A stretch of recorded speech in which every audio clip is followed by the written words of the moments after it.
You guys met your neighbors. Now you guys chatted up at the first break. We're going to get it kicked off here with my good friend, a truly great guy. I mean, I can't really say enough about him. His energy and personality are really take over the stage, and I'll let Monica tell you a little bit more about him. So our first speaker is Jared Steffes. He's the CEO of FuryWing, which is revolutionizing mobile gaming. And he's also super fun and one of our favorite speakers from Cincinnati. So y'all give it up for Jared Steffes.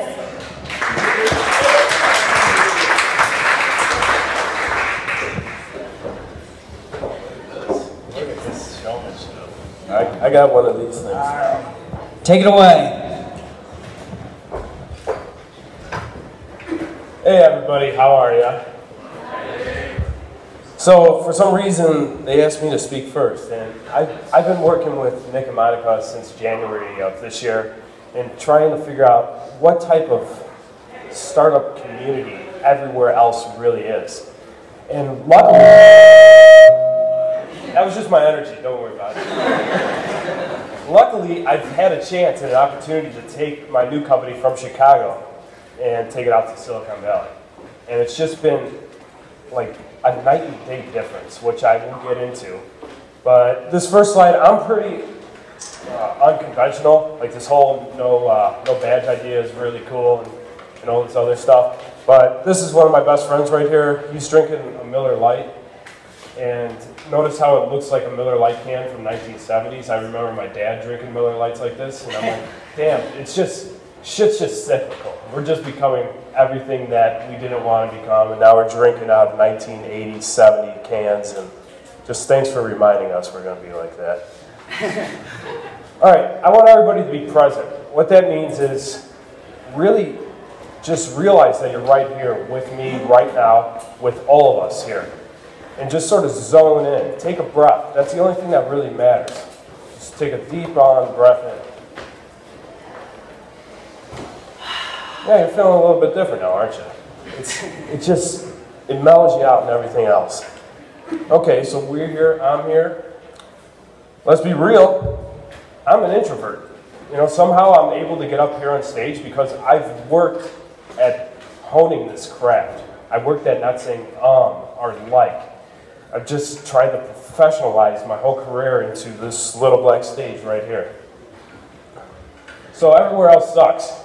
That's what a lot of resistance we got. I was helping these guys get sponsors, I was helping them get speakers, and they're like, oh, you know, we don't, where's your next conference going to be? Oh, Cincinnati or something, or maybe Boston or Chicago. Or, oh, we'll sponsor you then, because that doesn't suck. No, Memphis doesn't suck. Everywhere else doesn't suck. You suck for not realizing the potential that is absolutely there right then and now. We're all here, we're all part of this community, we're binding together, and we're going to create something different. Now we're going to have connections from different areas of the nation. It's not just going to be one damn spot anymore that we're talking about. Okay, we got to go in about me, because really nobody knows who the hell I am. I grew up on a farm. All right, I was born in Elwood, Illinois. You know, the Blues Brothers, there's Elwood and Joliet Jake. I'm from Elwood. I'm the lanky one. Dry toast. So I went to a grade school. And I was the only white kid there. It was primarily black. And it turns out that I thought there was 2 other white kids in my class, and they turned out to be Hispanic. And you just don't know that stuff growing up. And it really got me immersed into like, shit, skin doesn't matter, color doesn't matter. What matters is what's being provided for your community and how everybody is really interacting with each other. This is what my life was like. So I grew up with 13 cousins on one side, 13 cousins on the other side. Both families, my mom's side, my dad's side, were farm families. 100-year-old farms, just in the middle of Elwood. Nothing was going on. And all my cousins were just, I guess you'd call them hillbillies. You know, I have nothing wrong with the term hillbilly. It's sort of like a badge that people wear. You're like, well, I'm a redneck, I'm a hillbilly. I'm a gangster or something. So my uncles on my dad's side, they're like, all right, Jared, you haven't gotten a DUI yet. you're going to go to college. And so I was like, well, shit, nobody else is going to college. Well, why do I have to go to college? They're like, oh, there's no money in farming. There's no money in all this other bullshit. And so there I started going to college. And DUI doesn't mean you're dumb. It just means you're drunk. And when you're drunk, you're a whole different person. That's why a lot of people, I love talking. I love talking to people who are the introverts and they want to become the extroverts. They want to do something better with what God gave them. So I realized when I was 17, I was working on one of my first deals.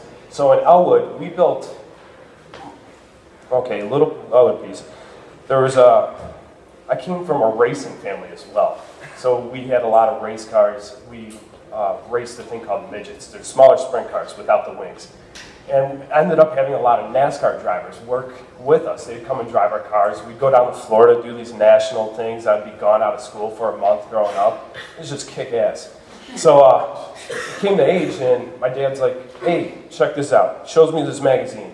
I'm like, dude, you're on the cover of this magazine. He's like, yeah, that's me and your uncle's Mustang. We had the fastest Mustang in the world in like 1976. I was like, well, what happened? He's like, had you. Shit changed, you know? I had to go out and buy a combine part so we could put food on the table. And they were like, all right, let's build this drag strip. We got a mile plot of land behind the house, or behind the farm. Let's just put down some asphalt and build a drag strip. Next thing you know, politics got involved, the speed shop got involved in town, and they're building the world's fastest drag strip. And I got to do all of this while I was going to high school and going to college. I got to go and negotiate all the deals with these guys, and we'd be like, why is your son here? My dad's like, this is the cheapest, or most expensive college I could take him to, real life. You know, he's here with me. He's going to talk. He's going to talk for me. And my dad, man, it was just awesome that he did that for me. So I went to DePaul University. DePaul University was a good business school. Everybody wanted me to be an engineer. They're like, oh, you're good with electrical stuff. You're good with this. I'm like, I'm not good with math. I'm good at talking to people. I'm good at that math language. It's a whole different sort of risk evaluation that's going on in my brain. I don't think like normal people. I can, if I could, with my current team, if I could send them pieces of a song put together and say, this is what I want our product to look like I can hear with sound, you know, or see with sound. Of course I can hear with sound. So one of my good friends at the time, I was like, why are you so damn smart? He's like, I'm not smart. I just figured something out.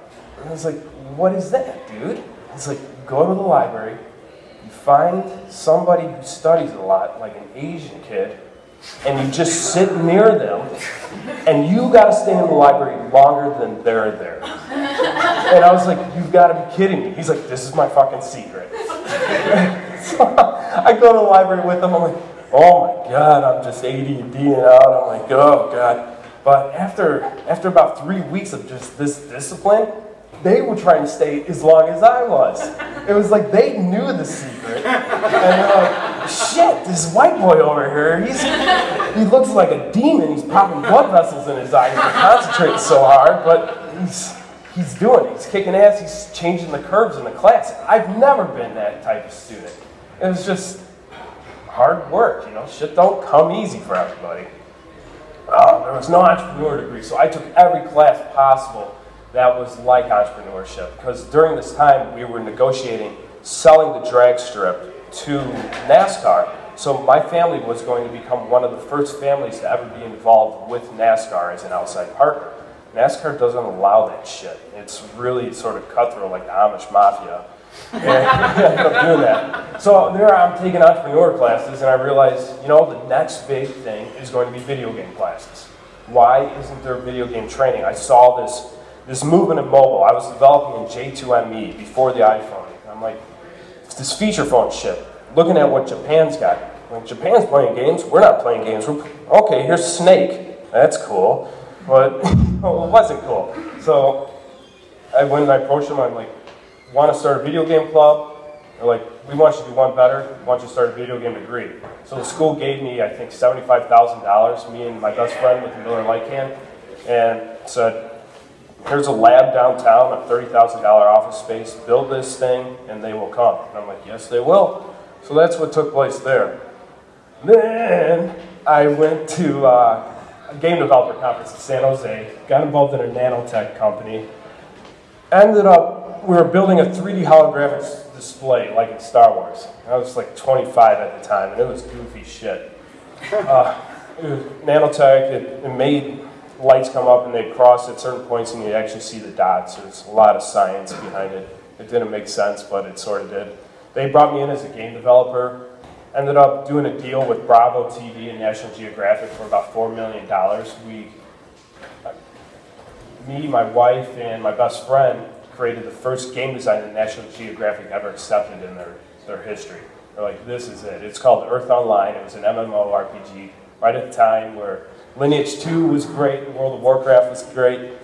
So we didn't know what the hell we were doing. We ended up building a microscope, which is a small scope that you stab into somebody's body, you can see their heart. Ended up building all this dumb stuff, and I realized that you really need tunnel vision at the end of the day, because these guys that I ended up working with, I didn't know these people existed, these United States Postal Inspectors. So they're the guys that come in to get you when you're really bad and you've been covering up. And I found out that these guys were doing some bad, shady stuff. And I had nothing to do with it, but they came and they talked to me one day with guns at my farm. They're like, are you Jared? I'm like, yeah, I throw my shirt on, I was mowing the grass. And they're like, lady takes her coat, bends it back, she's got a gun. And she's like, I'm like, sounds like you need to talk to me. She's like, yeah, I do. I'm with the United States Postal Inspector. So I was like, I didn't think you guys were real. You know, honestly, she's like, yeah, you haven't been returning our calls. And what was even crazier about it is half her body was like burnt. Like, these people must do some serious stuff. Like, this would probably be a good TV show on CBS. Like, you know. So everything went south with those guys, but I ended up excelling afterwards, spin the situation. My dad, after that whole deal, he's like, hey, dingus, go work for somebody else. I was like, no, wait, dude, I'm not going to work for somebody else. You know, I'll figure out a way to make money. I'll just cut my hair and grow my own vegetables, and, you know, I'll keep living at the apartment that I had downtown. And he's like, no, you got to listen. Work for somebody, and you'll learn why you want to be an entrepreneur the rest of your life. So I did that. I was like, dude, seriously? So I'm like, fine, I'm going to come back home. Went back home, lived. Ended up working at some crappy title place, some other weird job. Then I ended up getting a job at EA Games in Chicago. What a lot of people don't realize is right before the mobile revolution, AAA studios, it's EA, Ubisoft, NetherRealms, Midway, all these guys had studios just spread across the world. It was just web of too many workers. So I go to EA Games and start working there. I'm like, oh man, this is really efficient and efficient. I'm going to call my boss's boss, let him know that I finished this thing and this group can go in and start working. My boss is like, dude, Jared, you don't do that. You talk to me and then I talk to them. And then I realized when I talk to my boss's boss, I get in trouble.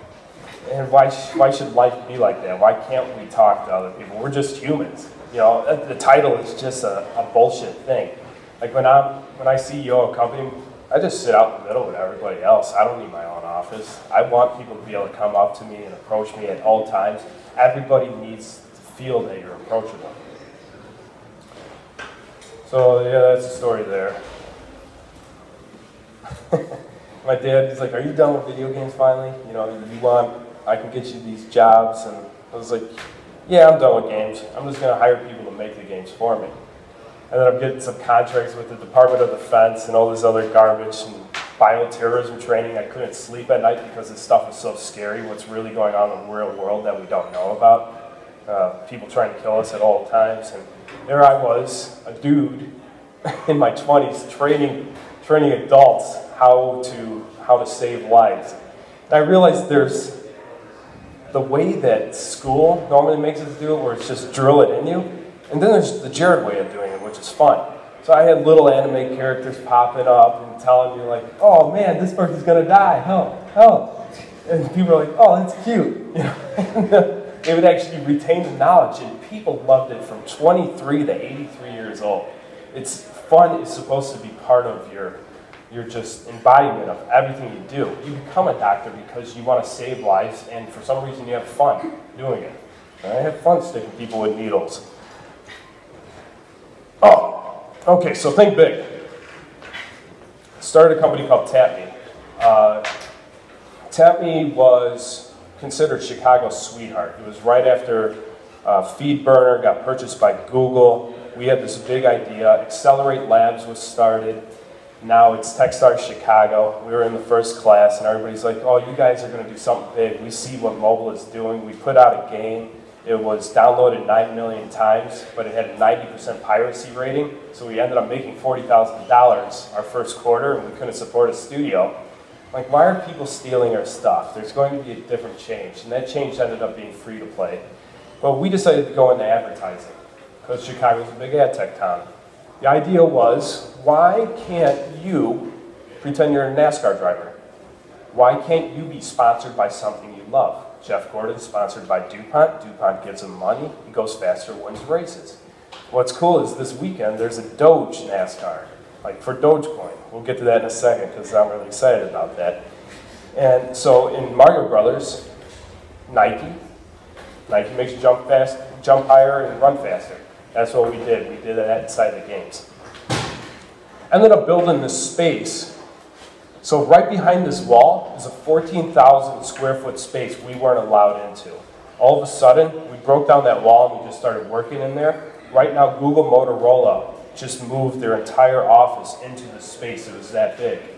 Broke down this wall, and I was like, you know what? We need a space for other startups to come to, really cheaply.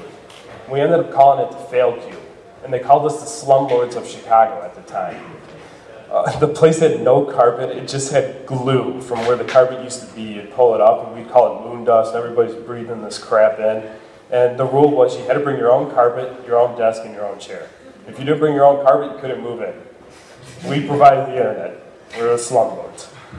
Ended up having like 10 different startups working in there. It was really beautiful. It was just so bizarre. Ended up, 1871 is now the big startup space in Chicago, and it was sort of, everybody from the Fail Cube just moved into 1871. Now it's this big known thing. Nobody knows about me. All the politics got involved. That's just the way it goes. So I'm here telling my story. That's all about me now. I'm sorry I had to go into that, but a lot of people just don't understand how freaking weird 10 years of my life was and how much it really sort of changed and made me become what I am right now. Silicon Valley. It was definitely made by aliens because being there now, there's nothing like it I've ever experienced. I travel a lot and see how different startup environments are and how things are interacting, how different cultures. I show up there, and my biggest fear was, I'm going to lose my network. I walk into an event in Chicago, about 40% of the room knows who I am. And I've worked that. It took me freaking 10 years to build. And now I show up at a Silicon Valley event, I'm like, oh, fuck. I don't know anybody here. I'm like, I gotta turn it on, so I'm cranking, you know? I'm like, I'll go have one drink. And there, I'm feeling good. People are coming and talking to me. They're like, you're new. What do you do? How can I help you? And I was like, seriously? You know this hoops. Like, Ryan's from there. I met him when he, the dude right there. And like, I was like, man, Ryan, why the hell do you have 3,000 Twitter followers? What the hell are you doing? He's like, I guess I'm talking to you right now. Like, this is stuff that goes on in my head, and like, this guy's just friendly, smiles, and he wants to help people, you know? And I'm that person. How come I wasn't thriving in Chicago? And there's reasons. I'm weird. You know, we're all weird. We're all here. This is sort of weird. Tell your wife or your significant other that, oh, I'm going to Memphis for a startup. That's weird, Memphis, you know? Like, this is just some dude that we met. We call him Salad Face. This is one of my new partners, Jason. And this girl, you can see, she's like, this is just weird. Well, this is a thing we created called serial robots. One year I was in college and I needed a Halloween costume to go to a party. My wife's like, dude, you didn't buy a costume? I'm like, shit, I ate ramen all week, you know, now I'm allergic to MSG because of that. But I created a robot costume out of cereal boxes. Now we have like an army of best friends. You show up at these events, other people would dress up in robot costumes, they want to be part of the serial robot army. It's just this really cool thing. But being weird is part of great culture. And a lot of us don't realize that. You think that, oh, everybody's shopping at Express, you know, and we all look the same. That's freaking weird. You know, the fact that we all look different is freaking weird. It's just all the same. But when you're weird, you're comfortable. You're expressing who you really are. And who gives a shit what other people think about you? You're also being expressive with that opportunity, and it allows you to build something big. Because when you are confined into a singularity of a space, you're only moving forward, but you're not looking at what's really going on. You're sort of blinded by the whole situation of it all. And that's what I really try to instill when I go and I mentor other companies or become an advisor. I'm like, things are just too stale here. Let's figure out something that brings everybody out of their shell, makes them uncomfortable. The moment you're uncomfortable, it allows you the opportunity to really become comfortable. You got to address the situation. Then you got to evaluate yourself. This is something I feel like I've been doing my entire life. I remember in grade school, I was like, man, I don't have any friends. Why don't I have any friends? Well, I'm weird. Everybody thinks I'm weird. So, how can I address that? Everything has a flip side. That's why I'm a huge fan of SWOT. I do a SWOT analysis for everything. It stands for strengths, weaknesses, opportunities, threats. It's just a grid. It's really similar to a lean canvas. In fact, when I talk to other people about their companies, I have them do a lean canvas and I have them do a SWOT before I even talk to them in person. I said, do this work. This will tell me if you're serious. This will tell me if you can really sort of cherish the time that I have to talk to you. Because my time is valuable. You need a good team that fits you out. See, this thing is like full of different cats, and it makes a sweet Voltron sort of critter. So, one of my friends that was supposed to be speaking with me today, John Carnage, him and a guy named Venom. There's a video game blog called Destructoid. These guys really put it on the map. They saw that video was becoming the next big thing. Nobody wanted to read the news. Everybody wanted to be there with you. And the fact that live streaming is so badass now, it's just really taking off. Everybody's live streaming nowadays. I might live stream like my niece's baptism, just for the hell of it. I might be the first live stream of a baptism. But they actually put this photo up on Facebook and tagged me as like one of these cats in here and tagged each of them. They're like, this is us. I was like, you know what it is? We make up this weird freaking cat vehicle that's just out there just destroying and having fun.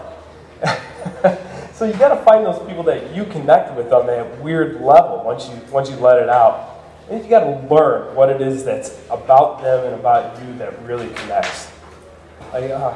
I'm really sort of freestyling this whole thing, and I just wanted you to be aware of that. I've been practicing this for the past 2 months. There's so much I want to talk about because there's just so much change I want to provide to this whole ecosphere that I'm just good at winging shit. So deal with that.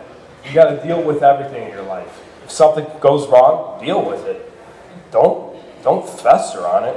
Like, my friend right here, Kevin Dockery, one of my really, really, really deep, close friends, he's been really giving me a lot of guidance. Oh, he was supposed to, oh, there was something happened. That's him there. So that's his Twitter, A Mind Technology. I met Kevin, how many years ago, dude? About 4. 4 years ago at Tech Week. So Chicago's got this event called Tech Week. It used to be called Midwest Ventures its first year. It sort of failed. But I didn't think it failed. Everybody's like, oh, it failed. No, it didn't. It brought people and made them aware that things are actually going on that isn't just Motorola, that isn't just advertising world, that isn't McDonald's, that isn't real estate. There's actually tech being built. here in Chicago. And it just sort of changed everything. And I spoke at Tech Week about video games. I planned like our honeymoon and stuff, flew in from the honeymoon, went right to Chicago, and spoke. Kevin came up and he's like, Jared, you did this and this. And I was like, yeah? I'm like, are you stalking me, bro? He's like, dude, I love you. You've been busting ass in this community. So I'm like, all right, this guy's genuine. I could just feel it right away. So we go up and we present. He's asking these questions. I'm like, you should have just been the moderator, bro. Like, you're just blowing everything out of the water. It was about gamification. Gamification's bullshit because people just want to take stuff and throw games into it. It doesn't work that way. So never consult a gamification consultant for your company. It doesn't work. It's got to be built from the ground up. So I've been working with Kevin. He's been my entrepreneur, startup coach I'm on his 90-day program. He's putting out a book. I'm really proud of him. He's come from one realm to another realm. I'm helping him step into the startup realm and just figure out the voice of it. You know, I want all of us in this room to be the voice for our community. And it's simpler than you think it really is. It's not tough to do. We gotta evolve. Like, look at Jonah Hill became this guy, now he's Zach Galifianakis. You know, he's doing it. They're all powerful. Nobody gave them the time of day years ago, and they evolved. The community, the culture, we evolved around them to actually find them funny. I hated Jonah Hill when he first came out. He was on the top 3 people I would punch in the face if I could. But I've evolved to like him or something. Big thing we got to realize is when we are confined into these smaller communities, say Chicago, say Memphis, Jacksonville, Florida, Raleigh, North Carolina, there's all this stuff going on, and we end up becoming what our town needs. That's too small. If your town needs like a new trolley lane, you know, you're not going to create a company that does mass transit for trolleys. You know, you want to create something that'll work in New York, San Francisco, all the big cities across the world. You got to think big. So I just wanted to bring up some of the big things that are happening. There's a 600 megahertz band. Who's heard of that? See, this is a big freaking deal. None of us are aware of. So this is one of the bands that was television for analog TV. It's going up for auction right now. AT&T just said they weren't going to put it in a bid. They changed their mind. And it's this whole tactic of trying to get more. And we're going to end up finding ways to build tech around 600 megahertz technology. It's going to provide a whole different bandwidth of data and just clear spectrum. There's the resurgence of solar. Everybody thought solar would die out after the subsidies, which it did. Solar rose, subsidies came in with it, dipped down. Now it's coming back up because when subsidies get involved or anything, even VC money, it sort of weeds out who is the actual failure in this situation. It provides the next generation of stuff. That's why Star Trek The Next Generation was better than the first Star Trek. all right, I'll chill out on that one. Radiation. Radiation is going to be a huge thing with us going to Mars, with Fukushima coming over, infecting all the water. Nobody's really talking about that, but companies are being built that deal with radiation, how to filter it out, how to prevent it, how to actually excrete it from your body. Crowdfunding. God, everybody knows about crowdfunding. Anybody have a crowdfunding project that they're working on? There you go, one guy out there. Congratulations. Did it hit? Did you meet your goal? We haven't started yet. Oh, okay. Well, good luck with that. Thanks. Crowdfunding. I've been really busy, spending a bunch of time with the SEC trying to get the changes correct with that, because we should be able to invest in other companies. We invest in shitty penny stocks, daily. And I think my company's more valuable and more likely to succeed than most of the stocks on the exchanges. Esports. So my buddy John Carnage that was supposed to be here, he's now with Twitch TV. He's the content director there, and Supposedly he's working on a big thing for E3, which is the big video game conference that everybody goes to. He's like, we're getting a shit ton of money. He's like, I can't sleep. I'm just working full time. I'm like, that's all right, bro. Hang out there. Charity is going to be the next big thing. I've got a great idea for a charity company that I can't wait to do, but I realized that it was about 8 years ahead of when I should launch it. So that's why I started Fury Wing, because now it's the right time for that company. And there's big changes in healthcare, which we're all aware of. And I'm not just talking about healthcare and medicine, I'm talking about the data play of healthcare. Like, you really got to take an idea and just distill it down into your body and just everything that it takes. Like, we realize these lights here, they take electricity to get here. How is that electricity getting here? Hell if I know, there's some wires and shit all over the place. Like, everything is really deeply connected. Cryptocurrency. I love cryptocurrency. And being out in Silicon Valley, I was able to go to the very first Dogecoin convention. So Dogecoin is this little guy up here. It's a Shiba Inu. It's this little Japanese dog that always looks like it's judging you in a way. And so it was the biggest meme of last year. It's like, wow, such like before I'm going on stage, if I was a Doge, I'd be like, such anxiety, such fear, wow. So two guys across the world, a guy in Australia and a guy, I believe in Seattle, created this cryptocurrency based off S-Crypt, which is different than Bitcoin and more similar to Litecoin. Anybody know what I'm talking about, cryptocurrency? Thank God. Pay attention to cryptocurrency, because this shit is going to really change the world. I'm advising a guy right now. It's like, okay, I send money back to my family in India. India is poor. There are like these pockets of just really rich, and there's pockets of super poor. There's really no sort of middle class there. So he's like, I send money through Western Union. It costs $46 for me to send $1,000 there. It's like, but with cryptocurrency, I can send it there for free. You know, it just needs to be a way to get it, and that's why there's ATMs popping up in India. There's an ATM in, I think, Albuquerque and a couple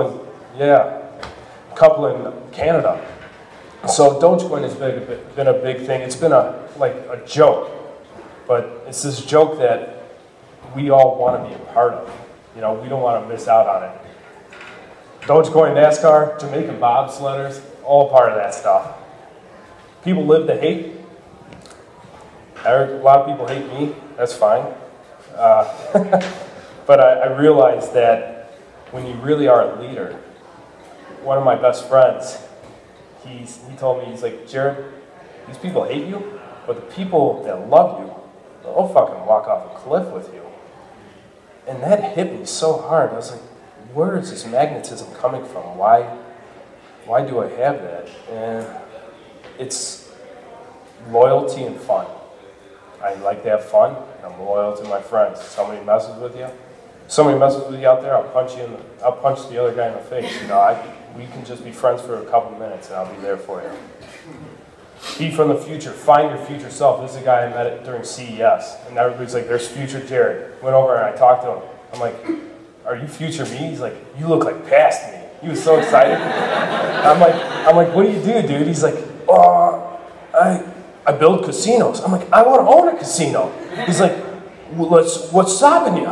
Like, it was just like I was talking to myself, and I was like, "Well, I'm like, nothing, honestly. I can do it." He's like, "I'll be there for you." He's like, "I'm going up to Salt Lake tomorrow to buy some horses." I was like, "Why?" He's like, "I just felt like getting some horses." And I was like, "You're cool as shit, old man." And so, like, when you see the future, you will become the future. You got to think what you want, not think of what you are right now. This is John Carnes right here. This is my wife, Shannon. This is during C2E. See, we're just being weird as shit. I don't know. I love this photo for some reason. Like, this sort of embodies me. I got a video game shirt in America. I love freedom. And so just don't be afraid to move forward. Love one another. And this is actually giving. See, I'm giving. I'm giving you guys my attention. Or you're giving me your attention. So I'm trying to entertain the shit out of you. Because it is tough to come up here in the morning and really sort of set the embodiment for this whole conference. Why why we're here, why we're going to have fun. I want you all to talk to each other. So this is the last slide. I'm done. I want to meet you. I care about what you're doing. I want to help you. I want to help others. I want you to help others, and I want you to succeed. Now, if any of you can take at least 2 of these with you for these next 2 days, like, you'll be golden. You know, this whole place will be golden. Your connections will be more broadened. Don't be afraid to email people back. Don't be afraid to tell people what you're doing and ask for help, because that's what we're all here doing to begin with. So thank you all for your time. Thanks for listening to me. I know I'm just full of BS, but I really mean it. I want to help you, and I'm going to. Thanks, guys.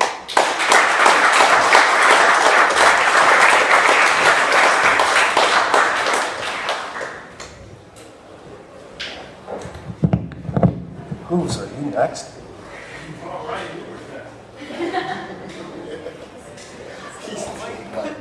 Hit the fan, everything I'm nagging, everything I am.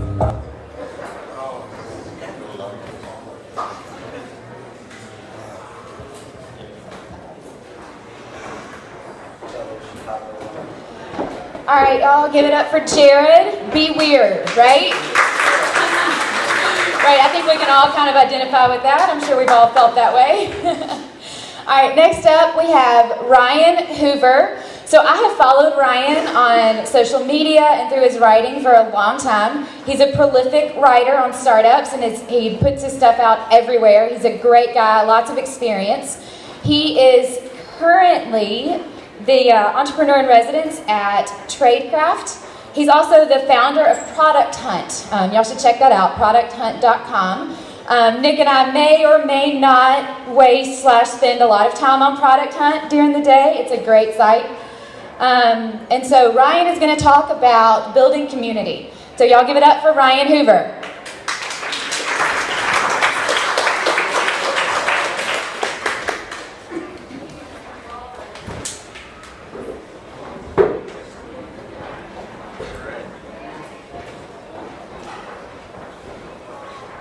Check, check. Light. Hello, hello. Can you hear me? Yeah. All right. So, I love Jared. Jared's a fun guy. I actually saw him last week at an event, and he's one of those guys that's super personable and attracts a crowd. And unfortunately, I won't have as many memes in my presentation. In hindsight, maybe I should add more. But so, meanwhile, while I'm waiting for the presentation to come up. Cool, no worries. Who's from Memphis or this area? Anybody? Okay. So about maybe half, it looks like, are from outside. Who's from San Francisco, Silicon Valley area? Okay. Got 2. Wow. Who went out last night?